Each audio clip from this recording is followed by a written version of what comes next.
Episode में हमने देखा कि यू हाउ उन दोनों के साथ फाइनली श्रेक एकेडमी पहुंच गया है और वहाँ वो दोनों उस गेट के सामने अब खड़े हैं। टांग्या बताती है कि ये दुनिया की सबसे बड़ी एकेडमी है और इसका नाम श्रेक एकेडमी है। जो लोग इस श्रेक एकेडमी में एक्सेप्ट हो जाते हैं वो ताकतवरों के भी ताकतवर बन जाते हैं। ये स्ट्रॉन्ग पीपल्स का बर्थ प्लेस है।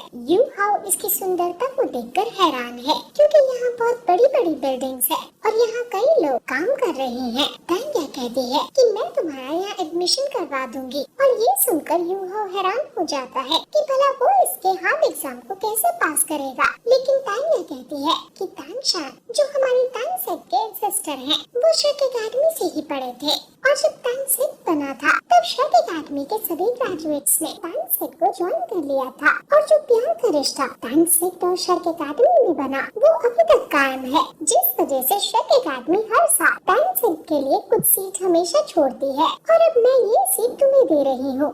ये सुनकर वो खुश हो जाता है लेकिन बीबी उसे कहता है कि यहाँ तुम क्योंकि नए हो इसलिए हर 3 महीने में तुम्हारा एग्जाम होगा और तुम्हें उसे पास करना होगा एक्सपेक्ट न किए जाने के लिए। यू हाउ कहता है कि वो पूरी मेहनत करेगा इन एग्जाम्स के लिए और अब टांग्या उसकी वेल पार्क को देखकर उसे रिवॉर्ड में सोल स्टोरेज का जिसका नाम 24 ब्रिज मून बेल्ट देती है और इसमें ये अपनी चीजें स्टोर कर सकता है।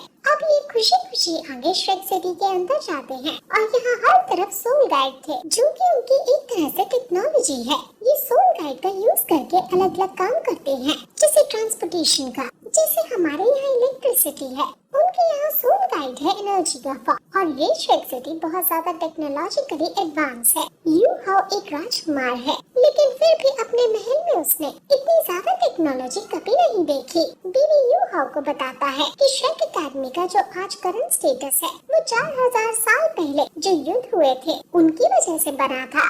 दोनों कॉन्टिनेंट और रियो कॉन्टिनेंट के बीच जब फाइट हुई तो दोनों कॉन्टिनेंट के सभी अलाइड फोर्सेस ने रियो कॉन्टिनेंट के खिलाफ तानसेट के हिडन वेपन्स का यूज करके उन पर हमला किया, लेकिन रियो एम्पायर के पास सोल गाइडेड वेपन्स थे जिस वजह से दोनों कॉन्टिनेंट बहुत ज्यादा कमजोर पड़ने लगा।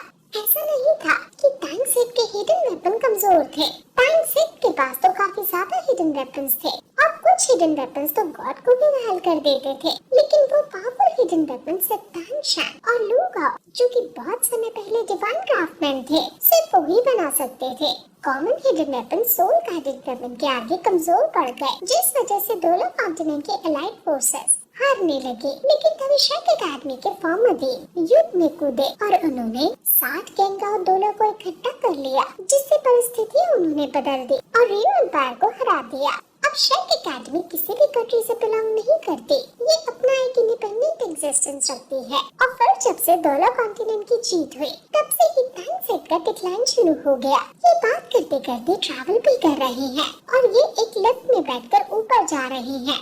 यू हाउ पूछता है कि क्या सोल गाइड सच में इतने ताकतवर हैं? क्योंकि सिंगलो एम्पायर में तो मैंने रियली ही कोई सोल गाइड देखा होगा। जिस पर बीवी कहता है कि दोनों कॉन्टिनेंट के 3 किंगडम्स में तो सोल मास्टर्स बहुत ज्यादा रिस्पेक्टफुल माने जाते हैं और इसलिए बहुत सारे soul masters soul guide tools को ठुकरा देते हैं, उन्हें रिजेक्ट कर देते हैं क्योंकि उनका ये मानना है कि ये उनके अपनी पार नहीं है। सोल गाइडिंग पार कोई साधारण शक्ति नहीं है और इसके सोल मास्टर के ऊपर जो इसे यूज करता है उस पर भी बुरा प्रभाव पड़ता है। सोल गाइडिंग टूल एक इंस्ट्रूमेंट की तरह है जो सोल पार को खींचता है। मींस ये बस एक इंस्ट्रूमेंट है जो सोल पार की एनर्जी को अलग अलग फॉर्म्स की एनर्जी में ट्रांसफॉर्म कर देता है और इसे अलग अलग एलिमेंट्स जिसे हाइड्रोथर्मल प्लांट जैसी चीजों में कन्वर्ट किया जा सकता है। जैसे एक फायर सोल मास्टर इसका यूज करके आइस सोल स्किल का यूज भी अब कर सकता है। इसलिए जो पहले बैटल रूल्स थे कि सेम एट्रीब्यूट के लोग एक साथ बैटल करेंगे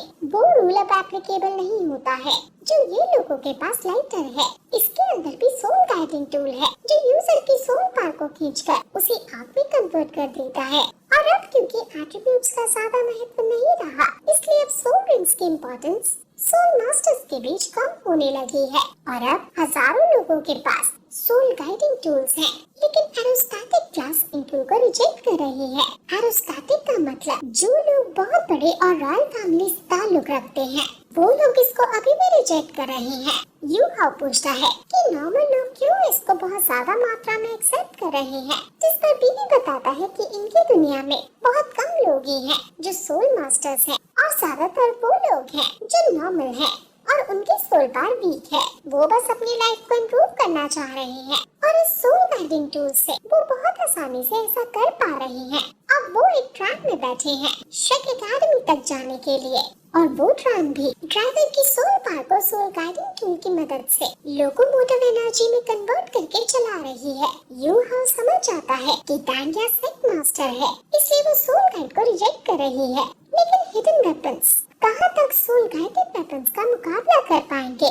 वो लोग शेक सिटी में सुंदर सुंदर जगह ट्रैवल करते हुए आगे बढ़ रहे हैं और फाइनली वो शेक एकेडमी पहुंच जाते हैं। वहाँ एक जूनियर बीबी का स्वागत करता है और बीबी उसे यू हाउ से मिलवाता है और इसे इसके बारे में बताता है कि टाइम सेट से ये यहाँ एडमिशन लेने को आया है। वो लोग अब अंदर जाने लगते हैं। यू हाउ उनके बात करने के ढंग से समझ आता है कि बीबी की यहाँ बहुत इम्पोर्टेंस है। वो शेक एकेडमी बहुत ज्यादा बड़ी है और जैसे ही वो एंटर करते हैं वहाँ उन्हें 7 शेक टेबल्स जो अब सभी गॉड्स बन गए हैं, इनकी मूर्तियाँ यहाँ लगी हैं और बीबी यू हाउ को सभी के बारे में एक एक करके बताता है कि ये मिस्टर दाई है जो कि वॉर गॉड थे और यू हाउ समझ जाता है कि वो मिस्टर दाई के खानदान से ही है, लेकिन वो इस बात को निकाल देता है कि उसका कोई भी रिलेशन उस गंदे खानदान से नहीं है। वो ऑस्कर, मोटो, निंगरोंगरा, जीवू, टाइमशाइन, कैटगर्ल सभी के बारे में बताता है। वो सभी टाइमशाइन के आगे रिस्पेक्ट पे करके आगे बढ़ते हैं और आगे तीनों मास्टर्स, ग्रैंड मास्टर्स, डीन फ्रांडर और अरलॉन्ग की मूर्ति थी और यही तीनों शेक एकेडमी के फाउंडिंग फिगर्स थे और इनको साथ में गोल्डन आयरन ट्रायंगल बुलाया जाता है। अब बीवी बताता है कि यहाँ से हम लोग अलग हो जाएंगे क्योंकि लेफ्ट में मार्शल सोल डिवीजन है और राइट में सोल गाइड डिवीजन है और ये शेक एकेडमी के 2 डिवीजन है और ये दोनों ही आउटर कोर्ट में बने हुए हैं। शेक एकेडमी 2 सेक्शंस में बटा हुआ है, पहला इनर कोर्ट, दूसरा outer court. Outer court yard में स्टूडेंट्स 6 साल तक रहते हैं और फिर उसके बाद वो इनर कोर्ट में जाते हैं और यहाँ के साउथ में हाइशन आइलैंड और गोल्डन एरिसन ट्री एकेडमी है। तो असलियत में इनर कोर्ट यार्ड के अंदर वाले लोग ही असल में शेक एकेडमी के स्टूडेंट्स होते हैं। शेक एकेडमी का मोटो सिर्फ खतरनाक से खतरनाक मॉन्स्टर्स को एक्सेप्ट करना है जो कि जीनियस हो, इसलिए इनर कोर्ट यार्ड के अंदर सिर्फ वो ही जा सकता है जो बहुत ताकतवर हो। वो सिर्फ हीरे को और ज्यादा तराशने का काम करते हैं। आउटर कोर्ट से शेक एकेडमी ने बाकी किंगडम्स के रिक्वेस्ट करने पर बना दिया ताकि उनके एम्पायर के बच्चे भी इतने बड़े एकेडमी में पढ़ सके। बीबी और तांगिया दोनों ही थर्ड ईयर में है आउटर कोर्ट के और 3 साल बाद ये दोनों इनर कोर्ट यार्ड के एग्जाम देंगे। यू हाउ सोचने लगता है कि ये दोनों तो इतने ताकतवर हैं, फिर भी ये अभी तक आउटर कोर्ट में है। लेकिन तभी बीबी कहता है कि इनर कोर्ट यार्ड के अंदर सिर्फ लाखों में एक ही जा पाता है, यानी अगर 10 लाख बच्चे एग्जाम दे तो सिर्फ एक ही बच्चा पास होगा। बीबी कहता है कि वो एक बार इनर कोर्ट यार्ड के सीनियर से मिला और वो सीनियर स्टार द फॉरेस्ट गया और उसने सिर्फ अपने हाथों से ही 10,000 साल पुराने स्पिरिट बीस्ट को मार गिराया और उसे अधमरी हालत में ही एकेडमी के अंदर ले आया जिससे कोई दूसरा स्टूडेंट उसे मारकर उसकी स्पिरिट रिंग को ले सके। ये जरूर उसका टास्क होगा। आप वो चलते चलते सोल गाइड डिवीजन में आ जाते हैं और इस बिल्डिंग के आगे 4 elements of wind, fire, water, lightning के एंसेस्टर्स की मूर्तियां हैं जो कि शेक एकेडमी में आकर मर्ज हो गई थी। अब वो अंदर जाकर यू हाउ के लिए यूनिफॉर्म ले लेते हैं और उसे क्लास 1 में डाल दिया जाता है और इन्होंने इसकी 1 साल की फीस भी भर दी है और अगले साल से यू हाउ को खुद से फीस भरनी होगी। यू हाउ उनको धन्यवाद कहता है और फिर ये आगे बढ़ते बढ़ते बात करते हैं जिसमें बीवी बताता है कि आउटर कोर्ट में ज्यादातर सारे नॉर्मल स्टूडेंट्स हैं, लेकिन इनके लिए कुछ बहुत ही खतरनाक मॉन्स्टर टीचर्स रखे हैं। अब यू हाउ अपने हॉस्टल में जाता है और वहाँ एक बुढ़े आदमी जो वहाँ लेटा है उससे पूछता है कि रूम नंबर 201 कहाँ है, जिस पर वो बुढ़ा आदमी उसे रास्ता बता देता है और वो वहाँ से जाने लगता है। उसका रूम बहुत अच्छा और बहुत एडवांस है जहाँ हर तरह की सुविधा है। यू हाउ का रूममेट अभी नहीं आया है और वो बहुत ज्यादा हार्ड प्रैक्टिस करने का डिसाइड करता है, क्योंकि बीबी ने जो उसे ट्रांसलेट की जुआन्स कॉल टेक्निक सिखाई है वो बस प्रैक्टिस से ही उन्हें अब अच्छे से सीख सकता है। वो अब मेडिटेट करने बैठ जाता है और वहाँ उसके स्पिरिचुअल रिलम में स्काई ड्रीम उससे कहती है कि ये स्किल बहुत अच्छी है, ये तुम्हें सूट कर रही है और इससे तुम्हारी हेल्थ भी इम्प्रूव हो रही है। और वो बबल जेमिनी जो तुम्हारी स्पिरिचुअल एंड मार्शल सोल से एकदम मैच कर रही है। फाइनली चलो, तुम्हारे पास बेसिक अटैक स्किल तो आया।